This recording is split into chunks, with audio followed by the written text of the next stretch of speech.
ধনকুবের হতে চাইছেন বা ইচ্ছে রয়েছে, তাহলে বৈশাখ মাসের প্রতি সোমবার এই নিয়মগুলো একটু মানুন না। মিলবে ব্রহ্মা বিষ্ণু মহেশ্বরের আশিস।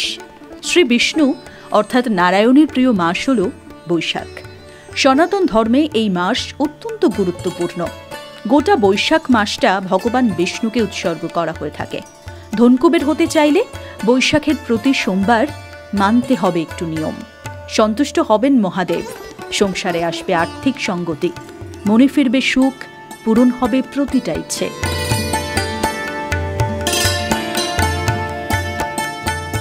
বৈশাখ মাস মানেই তো নানান উৎসব, আর ক্যালেন্ডারের প্রথম মাস বৈশাখ। ধর্মীয় বিশ্বাস অনুযায়ী বৈশাখ মাসকে ভগবান বিষ্ণুর প্রিয় মাস বলা হয়। স্বয়ং প্রজাপতি ব্রহ্মা নাকি এই মাসকে সবার সেরা আখ্যা দিয়েছেন। তাই তো এই মাসে মন থেকে কোনো কিছু চাইলে তা পূরণ হয়েই থাকে। বিশেষ করে বৈশাখে প্রতিটি সোমবার অত্যন্ত গুরুত্বপূর্ণ। হিন্দু রীতি অনুযায়ী শ্রী বিষ্ণুর প্রিয় এই পবিত্র মাস ভক্তদের সমস্ত ইচ্ছে পূরণ করে থাকে। তবে তার জন্য করতে হয় কিছু বিশেষ কাজ, এবং অবশ্যই সেটা সঠিক নিয়ম মেনে। এটুকু করতে পারলেই জীবনে নেমে আসবে সুখ সমৃদ্ধি, সেই সাথে খুলে যাবে উন্নতির সিঁড়িও।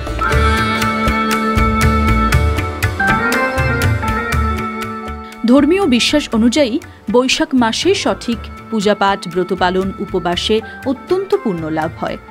তাই এই সময়কালে ব্রহ্মা, বিষ্ণু এবং মহেশ্বর নিষ্ঠা ভরে এই ত্রিদেবের পুজো করুন। বৈশিক শাস্ত্র বলছে, ত্রিদেবকে সন্তুষ্ট করতে হলে বৈশাখ মাসই সর্বোৎকৃষ্ট। পণ্ডিত ব্যক্তিরা তো এটাও বলেন যে এই মাসে ভক্তি ভরে, শ্রদ্ধা ভরে জল নিবেদন করলে ত্রিদেব প্রসন্ন হয়ে ওঠেন।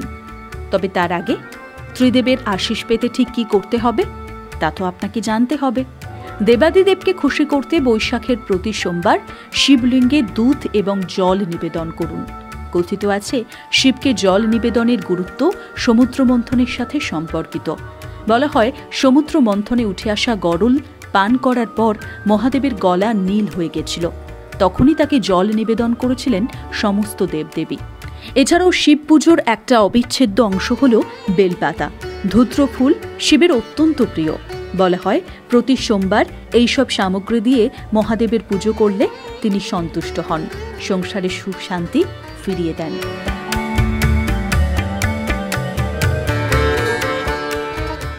শ্রী বিষ্ণুর কৃপা পেতে হলে বৈশাখ মাসে চেষ্টা করুন নারায়ণ পুজো করার।